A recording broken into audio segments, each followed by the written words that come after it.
Ja, Gantam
gadem para samga Gandim Hundi Sohan Teyanta Om Gandim Gandim Paran Gandim Parasam Gandim Hundi Sohan Teyanta Om Gandim Gandim Paran Gandim Parasam Gandim Hundi Sohan Jayanta Om Gantim Gantim Parang Gantim Parasam Gantim Bundiso.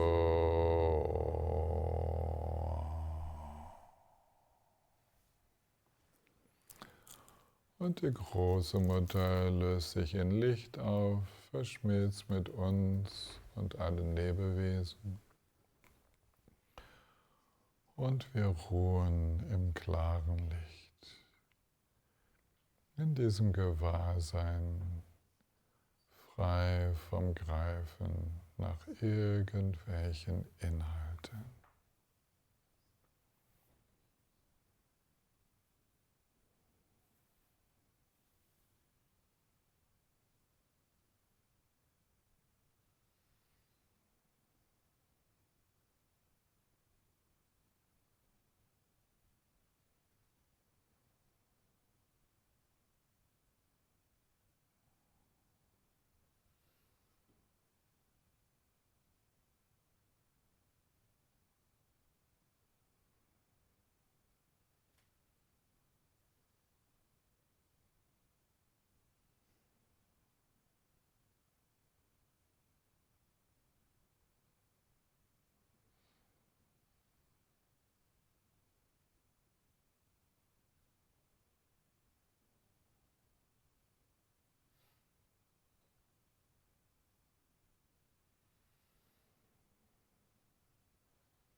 Und nach einer Weile stehen wir wieder in unserer normalen Form.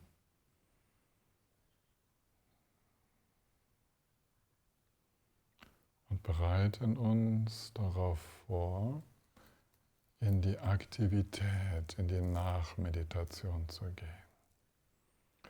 Und auch dafür können wir wieder das Mantra benutzen und kontemplieren dabei die illusorische Natur all dessen, was uns heute im Lauf des Tages begegnen wird. Yata Om Gatim Gatim Pada Gatim Pada Sam Gatim Buddhiso. Gatim Gatim Pada Gatim Pada Sam Gatim Buddhiso. Yata Om Gatim Gatim Pada Gatim Pada Sam Gatim Buddhiso. Yata Om Gatim Gatim Pada Gatim Pada Sam Gatim Buddhiso. Ja, darum kann ich gerade sagen.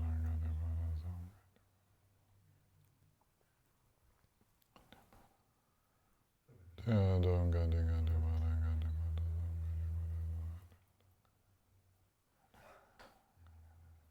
ja, darum kann ich gerade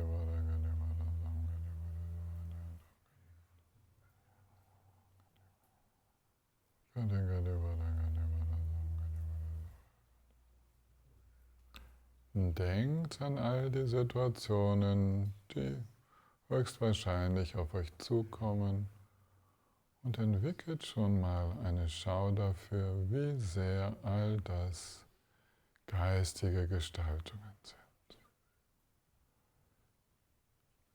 die nicht wirklich Substanz haben.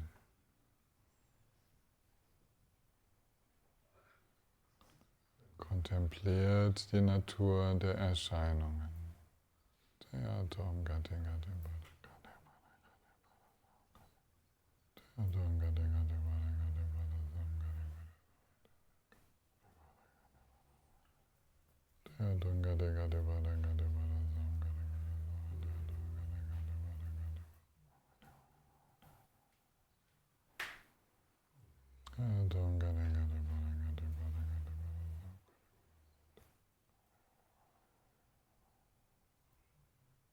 Und stellt euch vor, wie ihr selbst euch in diesen Situationen mit der Freiheit der großen Mutter bewegt und zum Wohle aller Lebewesen unterwegs seid. Ständig frei von Anhaften und Ablehnen, von für wirklich halten. Spontane Kreativität des Geistes zum Wohle aller.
Gantem, gantem, padam, gantem, padasam, gantem, buddhiso.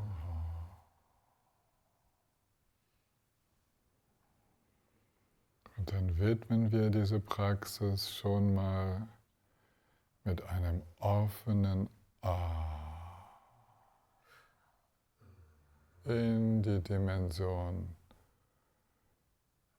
ohne Mittelpunkt und Grenzen. Ah.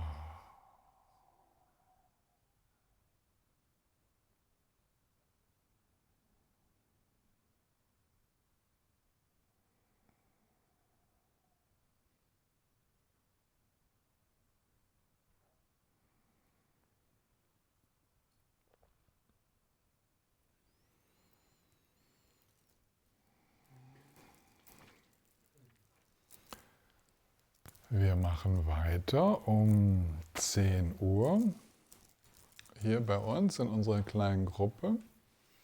Es wird so sein, ich werde nachher noch etwa eine halbe Stunde Unterricht geben über Nachmeditation, das Eintreten in Aktivität. Ich bleibe hier sitzen, aber ihr könnt euch schon mal in einem Kreis setzen und den Bildschirm können wir schon mal da hinten integrieren, wie auch immer. Du hast ja wahrscheinlich eine Idee, wie du das machen möchtest. Ne?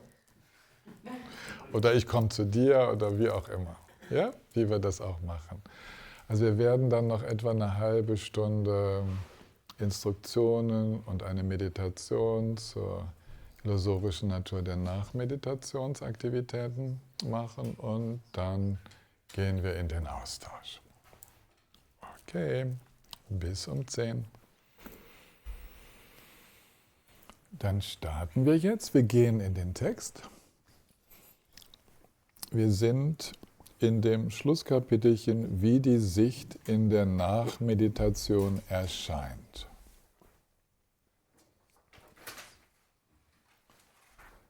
Ich lese ein bisschen vor. Neben den Meditationssitzungen gilt es bei allen auftretenden Erfahrungen in der Nachmeditation, also in der Aktivität, die vorherige Erfahrung raumgleicher Meditation mit wacher Geistesgegenwart lebendig zu halten. Dieser erste Satz, der bringt schon unglaublich viel, wenn wir das schaffen würden, immer wieder mal einen Moment innezuhalten und den Raum zu öffnen, ja? Uns an den Und einfach, also ich habe das wirklich früher so gemacht, dass ich immer in den Himmel geschaut habe, weil das Schnellste und Leichteste war. Irgendwie ein Blick in den Himmel und angesichts des Himmels mich an die eigene raumgleiche Geistesnatur zu erinnern. Ja, so versucht es so oft wie möglich im Alltag irgendwie hinzubekommen, ja, dass ihr euch erinnert. Dadurch werden alle Erscheinungen, wenngleich nicht wirklich existent, völlig klar so erlebt, wie sie erscheinen. Und dies wird nachmeditative Illusionshaftigkeit genannt.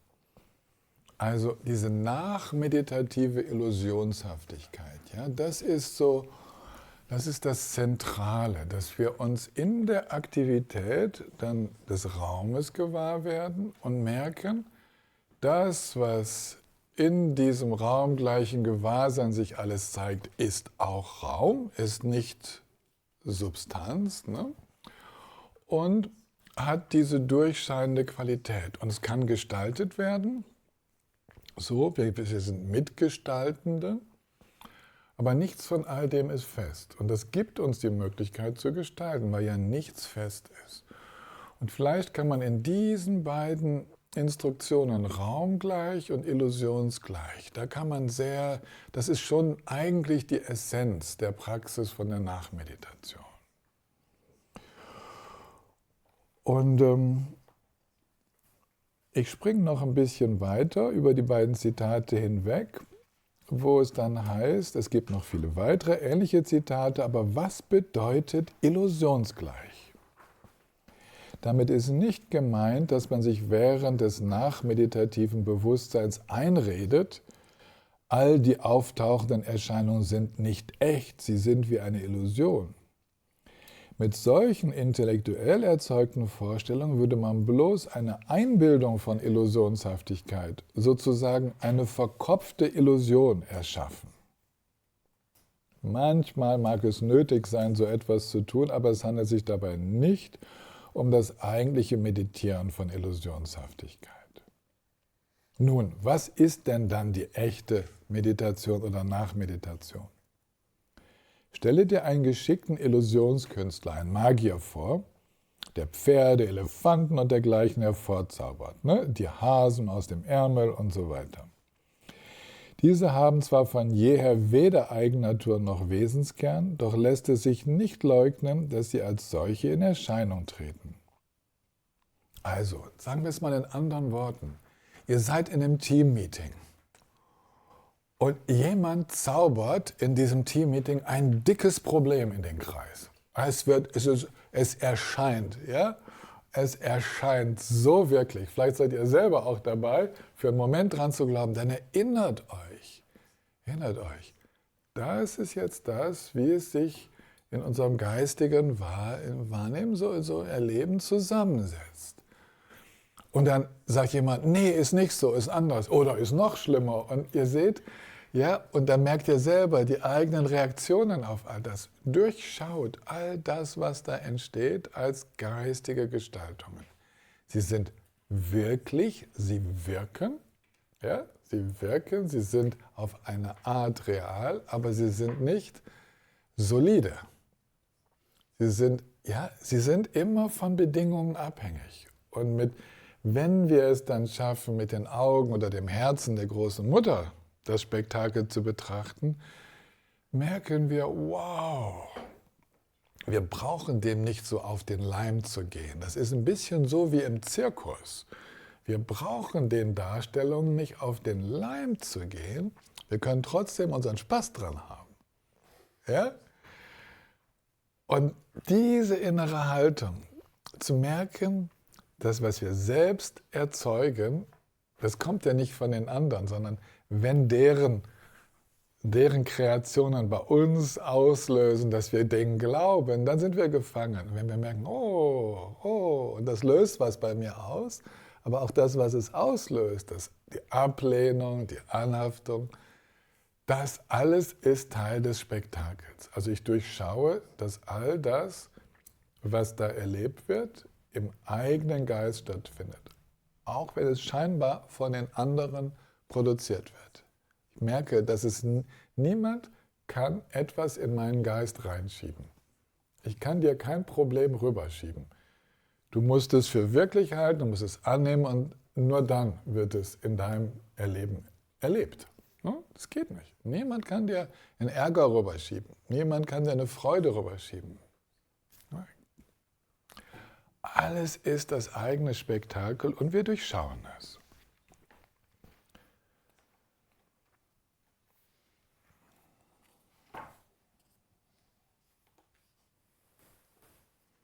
Also, nächster Absatz.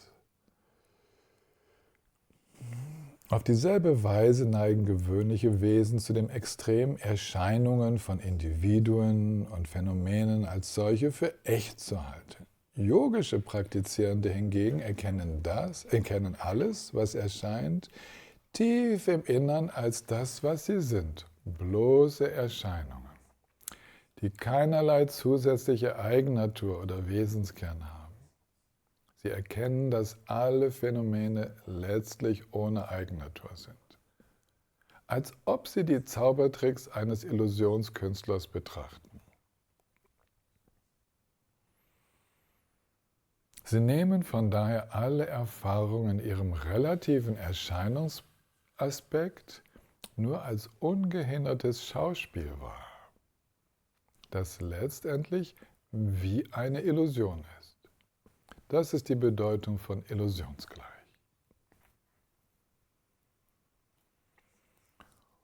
Und dann noch zum Abschluss springen wir über das Zitat. Wenn du mit diesem Yoga vertraut bist, kannst du auch beides mischen. Das unerschütterliche meditative Ruhen in der Natur der Dinge, also die Erkenntnis des So-Seins, Dharmata, mit dem Wahrnehmen des Illusionshaften der Nachmeditation.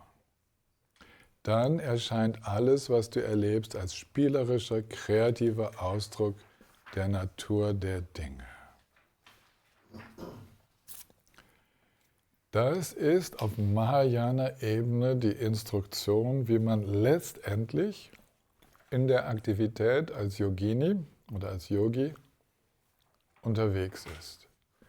Genährt von der Erkenntnis in der stillen Meditation, nähren wir unseren Kontakt mit diesem einfachen, weiten So-Sein, lassen darin die ganze Aktivität zu, denn in der Aktivität, im Austausch sein bedeutet, dass ganz viele Sinneserfahrungen auftreten. Da findet ganz viel Kommunikation statt. So viel E-Mails zu lesen, so viel zu beantworten, so viel Team-Meetings, so viel was auch immer. Arbeiten zu tun, Projekte zu machen, aufzuräumen, was auch immer. Das alles wird als Spektakel des kreativen Bewusstseins im eigenen Geist erlebt. Und ich mache jetzt aus, das kommt von selbst, ne? Ich mache wieder diese Bewegung, ne? Wie Genren Rinpoche. Ne? Es erscheint und es befreit sich. Und diese Befreiung, diese Selbstbefreiung von dem, was da entsteht, das ist nur möglich, wenn wir in diesem Raum sind, wo keine Ablehnung und kein Anhaften an diese Erscheinung stattfindet. Ja? Frei von Anhaften und Ablehnen, dann können die sich selbst befreien. Ich bin mir im Klaren darüber, dass das eine sehr, sehr anspruchsvolle Unterweisung zur Nachmeditation ist. Ja? Ihr habt schon viele andere Instruktionen erhalten, was wir so alles in der Nachmeditation machen können. Aber jetzt geht es ja darum, hier, das, was da drin steht, in die Erfahrung zu holen. Und wir machen das jetzt noch 5 Minuten, dass wir nochmal so hineingleiten und wir betrachten das, was jetzt gerade stattfindet. Das ist unsere Nachmeditation. Jetzt gerade die letzten 10 Minuten, die ich gesprochen habe, das war Aktivität, auch wenn es nur in Anführungsstrichen zuhörende Aktivität war und ist. Also, Raum gleich.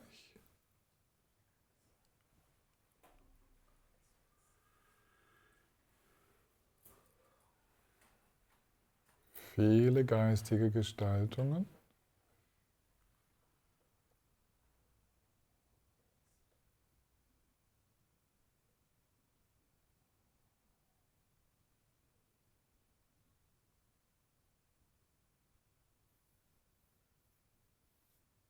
Viele geistige Gestaltungen, die sich im Nu auflösen,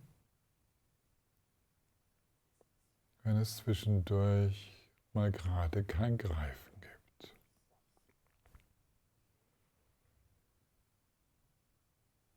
Und wenn es Greifen gibt, dann gestalten sie sich weiter. Sie lösen sich trotzdem auf, aber sie entwickeln sich weiter, verstärkt durch dieses Greifen.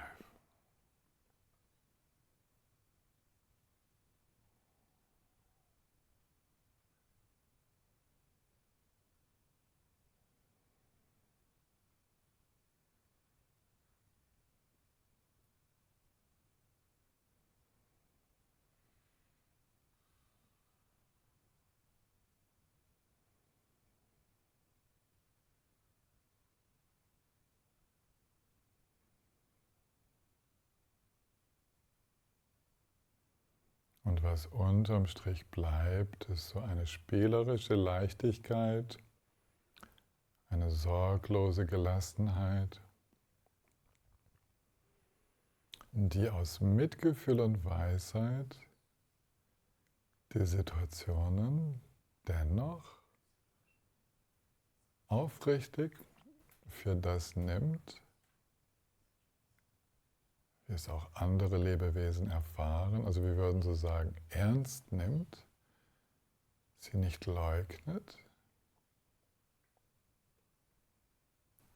sondern vor allen Dingen sieht, dass es da noch sehr viel mehr Gestaltungsmöglichkeiten gibt.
vielen Dank.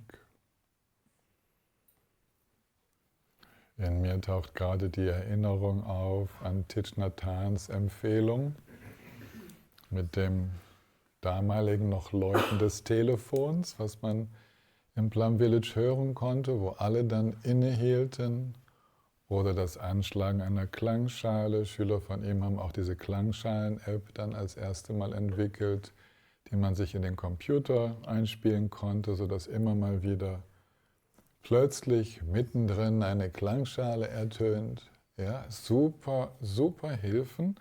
Bei Thich Nhat Hanh ging es darum, dieses Gewahrsein zuzulassen, nicht nur bloße Achtsamkeit. Er war ein Meister der Mahayana-Tradition, ein Zen-Meister.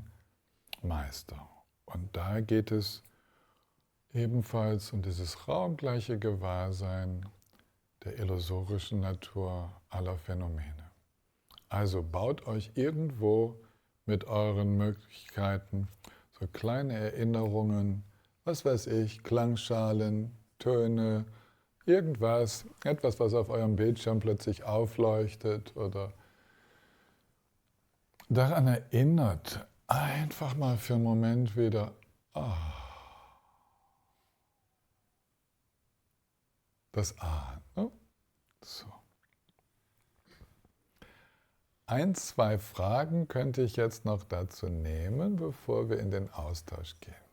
Ist da irgendwie jetzt durch die Erklärung von heute, ist da irgendetwas bei euch, was angesprochen werden möchte?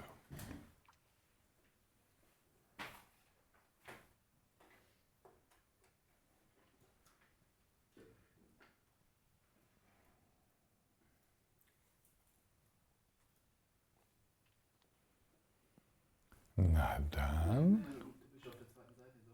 Ja, ich bin auf der zweiten Seite, genau. Nagadakini und Andrea, ihr seid die beiden. Ihr beide kommt dran. Da wollen wir mal hören, was ihr uns mitbringt.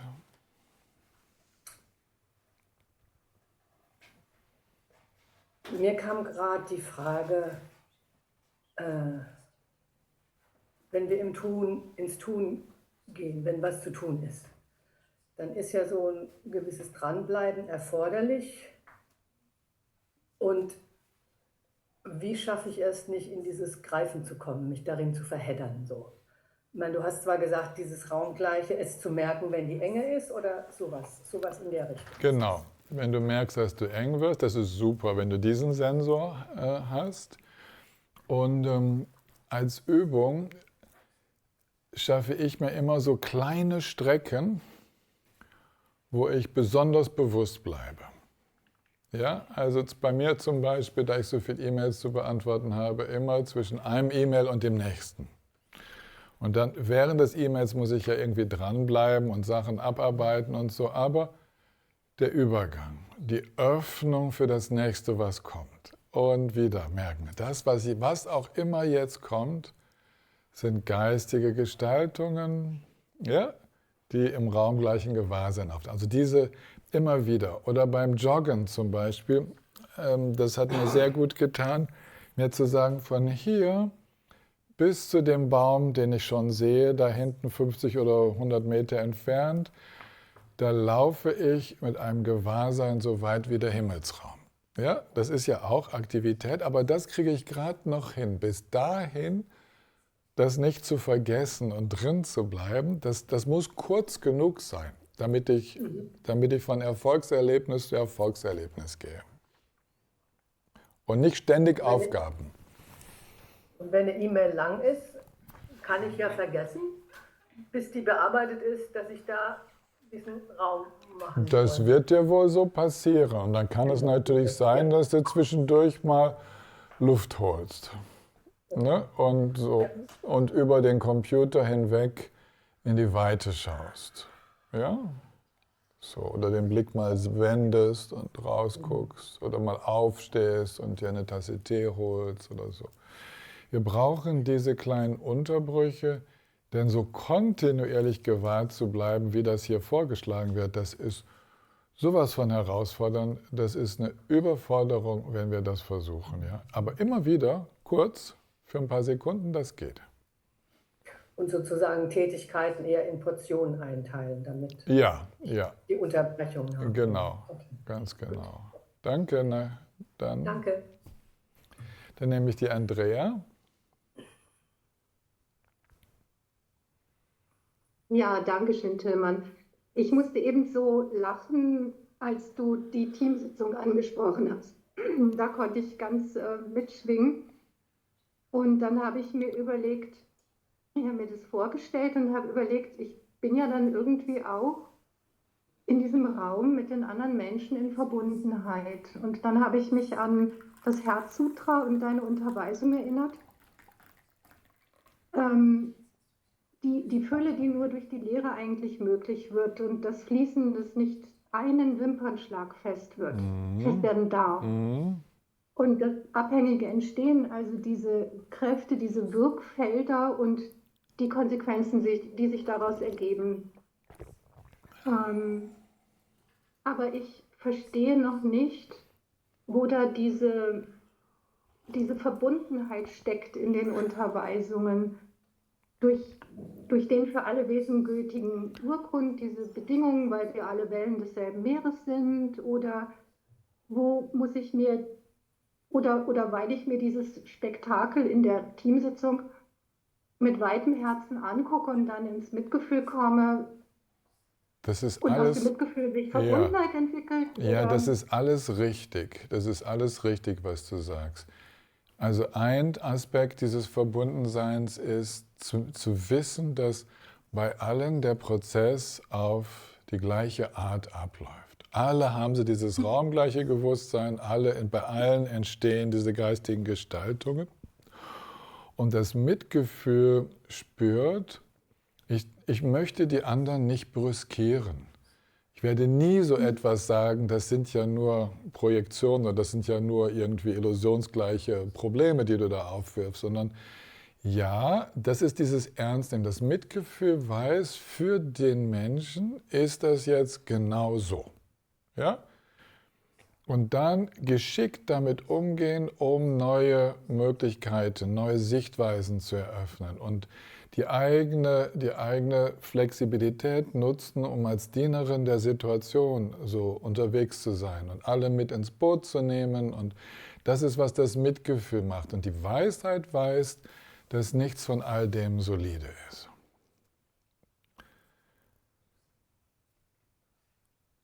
Ja, danke schön. Okay, gut. Gut. Danke. Und jetzt nehmen wir noch die Sangha in La Part-Dieu. Wer kommt denn da? Oh, das ist der Michael. Guckst du mal in die Kamera, die ist weiter oben dir, die ist über dir. Oh, naja, viel zu sehen von dir ist nicht. Das mit dem Licht Ja. ist ein bisschen schwierig. Ja, wenn du näher kommst, bist du gut zu sehen. Ah, gut, wir können hier nicht einfach das Licht anzünden, wenn es keins hat.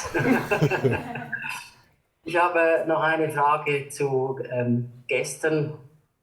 Wir haben das dann auch in der Gruppe besprochen und ich habe gemerkt, dass dann ich nicht der Einzige bin, der sich das beschäftigt. Und zwar, wir hatten da in diesen verschiedenen Meditationen, die wir gemacht haben, ist da sehr viel Geistesruhe gekommen. Die Gedanken sind irgendwann sehr ruhig geworden, bis praktisch gar nicht mehr da. Die Zeit ging auch sehr schnell vorbei in der Wahrnehmung. Und ich war mir dann aber nicht sicher, bin ich jetzt in diesem offenen Gewahrsein oder bin ich jetzt irgendwo auf einem Abstellgleis gelandet.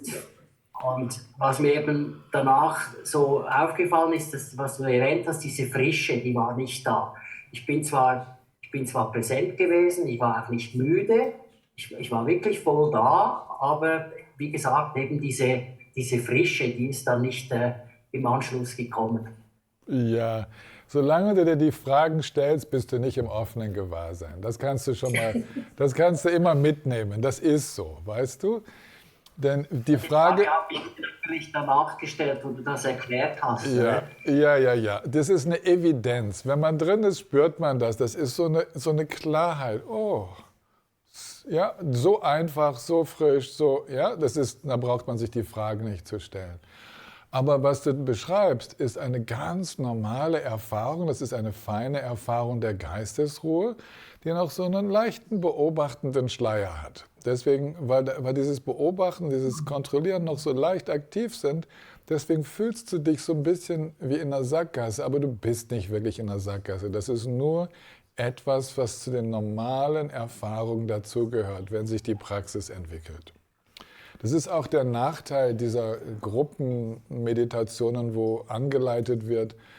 Eigentlich führen uns Anleitungen durch das Hören immer wieder in dieses Subjekt-Objekt, weil wie etwas von außen kommt, was uns an etwas erinnert. Und es ist leicht, damit Geistesruhe zu fördern, aber es ist sehr schwierig, es hängt dann von euch ab, über die Worte hinaus in dieses offene Verweilen zu kommen. Ja, das passiert manchmal, es passiert halt immer, wenn man sich gerade vergisst.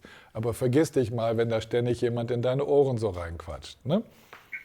Alles klar, gut, danke. Okay, gut, okay.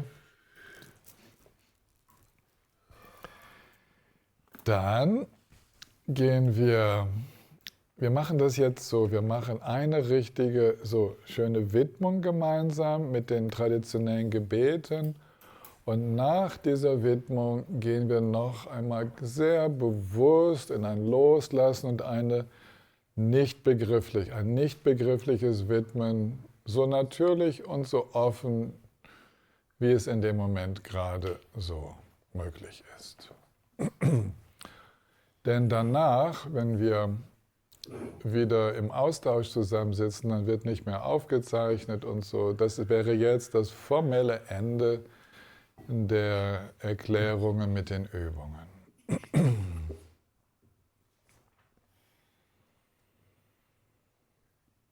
Sunam de tam jesik pani Topnen de penjanam pam jena Kengana balam jompaye Sipetso lenjo vajwa shoen Champem pavunchita kempandang Kunto Sampunde Yang de Shinten Tenda Kunjin Jesu Da Lomching Gewan Den Dan Tam Jeram Tung O Sangye Kusum Ne Benjen Lam Dang Chöne Min Chön Dem Benjen Lam Dang Gendön mit jedem Benjen Lam Ji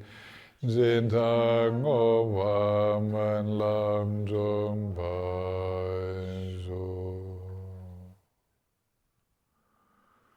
Mögen durch das Heilsame, was in diesen Tagen entstanden ist, alle Lebewesen einen Nutzen erfahren. Möge sich die heilsame Kraft dieser Unterweisungen, dieses gemeinsamen Übens, des gemeinsamen Eintauchens in Mitgefühl und Weisheit, mögen sich diese heilsamen Kräfte mit all dem Heilsamen verbinden, das es in dieser Welt je gab und je geben wird, und gemeinsam das Erwachen aller Lebewesen unterstützen und bewirken.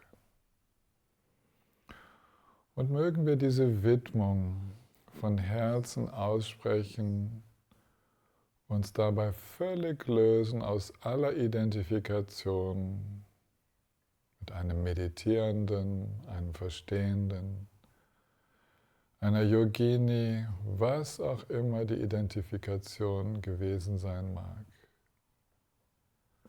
Mögen wir mit dem Verständnis von Manjushri und Avalokiteshvara und Samantabhadra widmen, so dass der gesamte Raum gefüllt ist, ohne dass wir den Raum für etwas Dingliches halten,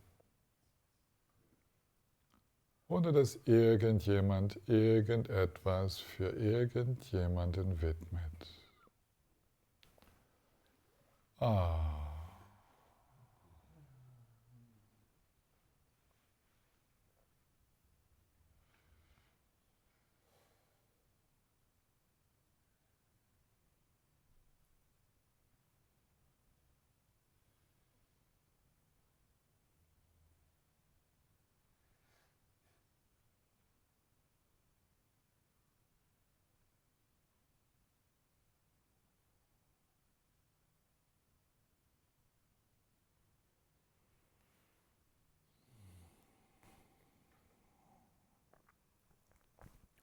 Ich verneige mich vor der großen Mutter und für ihren unzähligen Ausstrahlungen.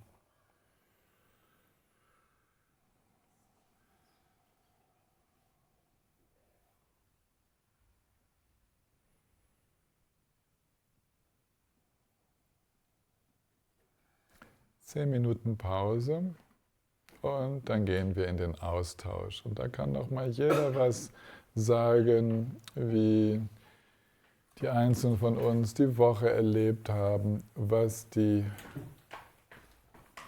Erkenntnisse vielleicht waren, die wunderbaren und die schwierigen Erfahrungen.